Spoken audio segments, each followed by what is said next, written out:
Hi there, it's Karen at Corrie Paper Crafts here. Thanks for dropping in. I'm continuing my OnStage theme today and I'm going to show you the swaps that I took with me down to our Stampin' Up corporate event down in Telford near Birmingham 2 weekends ago now. So the swaps that I took on the Saturday to swap with all my crafty friends were these here. I made these using the Happiness Blooms suite. And I made about 55 of those, and I think I swapped the majority of them while I was there and brought the same amount of lovely swaps home. Lots of different ideas, which is the whole point of swapping. And I've already done a video showing those swaps, which you might have already seen. Inside here I put a few bits and pieces, and I called it our new catalogue survival kit, because at OnStage this time round we got our own copies of the new annual catalogue, for 2019 to 20, which launches in or goes live in June. So inside these ones are empty, but inside what I did was I put some colour coordinated stationery and some tea bags. So for the pink ones that I made using the lovely lipstick cardstock, this colour, what I popped in was a little mini highlighter pen, a mini gel pen, and some very useful page tabs, so that when people were going through the new catalogue they could pop them on the edges of their page to remind them of the pages where they saw things that they really wanted. I also popped in a colour coordinated tea bag, and for those that didn't like flavoured tea, I put in an ordinary everyday black breakfast tea or whatever tea bag as well. And I also popped in a sachet of coffee for those who don't like tea. So I kind of covered all bases. I'm not going to show you how I squished them all in, because I needed more than 2 hands to do that, but I will show you how I made it. So without whittering on anymore, I'll pop those to the side and I'll bring in my Simply Scored without bashing the tripod, hopefully, and pop it where you can see it. I'm sorry about the reflection from my lamp. I can't really get rid of it and I need it on because it's late afternoon here, so it's getting a bit dull. So to make each pouch, what you need is a piece of cardstock that measures 10 inches by 3.5 inches and a piece of designer series paper for the panel on the front, which measures 3.5 inches by 2.25 inches. So to start off with, you need to score your piece of card, and you want to score this at 1/2 inch, then at 1.5, then at 5.25 inches, and at 6.25 inches. Before you turn it round to score for the base, you want to pop in a couple of tick marks on the narrow panels here, which are going to be the side panels of your box, and you want to put a mark at 1 inch and at 5.75, and then turning your card clockwise, you want to score for the base at 1 inch all the way down, and that's all the scoring that you need your scoreboard for. So getting this out of the way again without bashing the tripod, and bring this back in. What I want to do now is, using the tick marks, I want to put some triangular score lines here and here on each of these panels, which is what helps to get that nice sharp fold on the sides of the box. So I usually start at the bottom corner where the score lines meet, and then using my scoring tool just run it up and down a few times to put in that triangular shape, and then the same in this panel, just like that. and then we really just ignore them from now on until we've done our cutting. So What you want to do is fold and burnish on all your score lines, just making sure that it lines up each time you fold it over, and that's just a little bit off at the bottom, which doesn't matter too much. That could do with straightening up a little bit. That's better. And then along the bottom score line, because that's going to be the base of your box. So what you should have is this shape, again ignoring the triangular scores for now. So with your paper snips, what you want to do is you've got a long panel and then a square, and then another long panel and a square. The square panels are going to be what are the tabs that go to the inside of your box, but this little part here, you just want to remove that completely and just miter that in a little bit, and the same at the top, miter in a little bit, and then cutting up the score lines here, but removing the score line as you cut so that it's attached to the tab, which we're going to miter a little bit, and you want a flush straight edge on each of these panels. So again, cutting up for a straight edge on the long panels, but making sure, if you can see that, that the score line is attached still to these tabs here. And these don't have to be symmetrical or perfect in any way.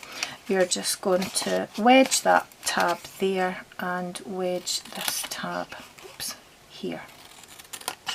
And that's all the cutting that you need to do. Okay, so now we're going to come along and fold and burnish these triangular folds here, or the scores that you just made. So just gently folding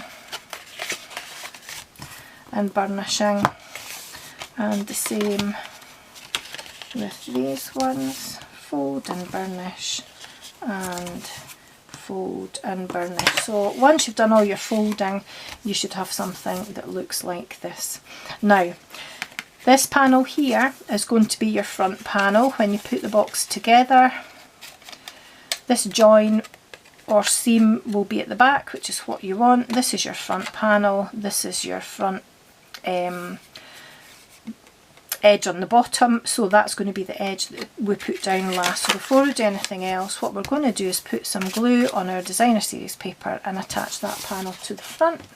So bringing in my multi-purpose liquid glue, a few squishes around here. It doesn't have to go right to the very edge, but if you do put it right to the very edge, make sure you don't put too much near the outside, or you're going to struggle with the glue squishing out the sides, and then if you're anything like me, you'll end up with your hands all covered in glue. Okay, so you just want to make sure that you've got a bit of wiggle room here before you press it all down.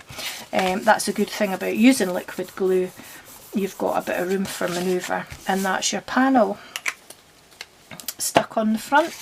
What you want to do now is add some tearing tape to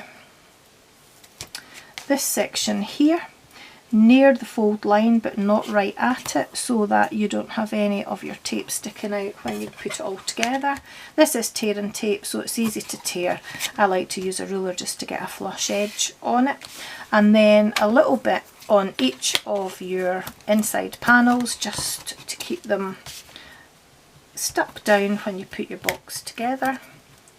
And then turn it over, because with you joining your box together and all the seams being at the back, to keep it nice and flush, you want this panel to be stuck down last. So if you turn it over and pop a piece of tape, oops, near the edge but not overlapping the edge, so that it holds it nice and firmly in place. And again, because I put a lot of bits and pieces in this box, I just added an extra piece of tape for security, so that it didn't all come cascading out the bottom. And then just give it a rub with your paper folder to stick down all those pieces of tape, and then you're ready to stick your box together. So I used my paper piercer, if I could find it now. I don't know what I've done with it. Here it is.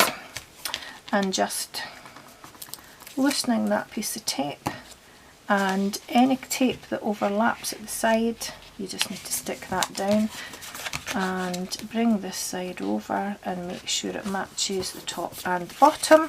And then I've taken the backing off both of my side panels, and just with the box upside down, tuck the side panels in, and then I just used my fingers to make sure that the edges were flush and stuck those down. And you just need to turn it over and give it a little pat down with your paper folder. And then the last edge to get stuck down is that front panel on the bottom, which gives you a nice smooth look so that all the joins are at the back. And just stick that down, and again just rub your paper folder back and forwards.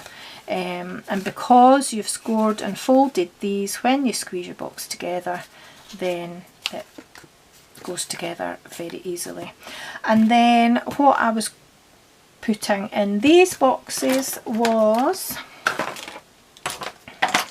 here we go, because this is Calypso Coral, and I don't think I told you the colour of the cardstock, I put in a mango and strawberry tea bag because it's in an orange packet to match. And as I said, everyday normal tea, as I call it, black tea, if you don't like flavoured tea, folded over the edges of the coffee sachet to make it fit. Mini highlighter, mini gel pen, and the paper tabs. I absolutely love the luminous colours. Look at the pink ones as well. I love these. And I'm glad I've got some spares because I really like these colours. So after putting those in, and I'm not going to do it now, I tied my box together with the Calypso Coral satin ribbon, and I think the width of that is 3/8 of an inch, is that right? Yeah, 3/8 of an inch. And all I did was I tied it round in a knot at the top of the box. So grabbing my paper scissors, or my ribbon scissors rather, snip that off, and then I just tied it together at the top in a double knot. And this is why I decided not to put all the bits and pieces in before I made this, because I needed more than my two hands. I kind of needed my tummy and my 2 feet almost as well to tie it together, so that wouldn't be a good look. And just manoeuvre the ribbon if you want and if you need to make sure that the bow stays at the top, and just trim that side and that side to make it look like it's in a pretty bow. And then using the A Good Day stamp set, I used this little Hello Friend sentiment here, and then I used the Calypso Coral ink to stamp that. And where is my little sentiment? Because I can't bring the Big Shot underneath the tripod very easily and my desk is really small, I've already stamped and cut out the sentiment for the front. And what I used to cut them out was the Stitched Shapes framelits dies. And the white cardstock, I used the smallest oval here, and the Calypso Coral I used the next again size to cut that out using the Big Shot. But as I say, my desk and the tripod aren't really that easy to show you those cutting out, which is why I prepared one earlier to let you see. And I've already popped the dimensionals on the back, a dimensional either side. Pull off the backing from those, and then I just stuck them down, move that along a bit, in the middle of the front of the box, and gave it a bit of a squeeze. And that's my swap made with all its bits and pieces inside. And Quite a few of my friends have said thank you very much, they'll make good use of it, and a few have asked if I would do a tutorial to show how I made it. So that's how I made it. Thanks for watching, and I'll see you again soon. Bye bye.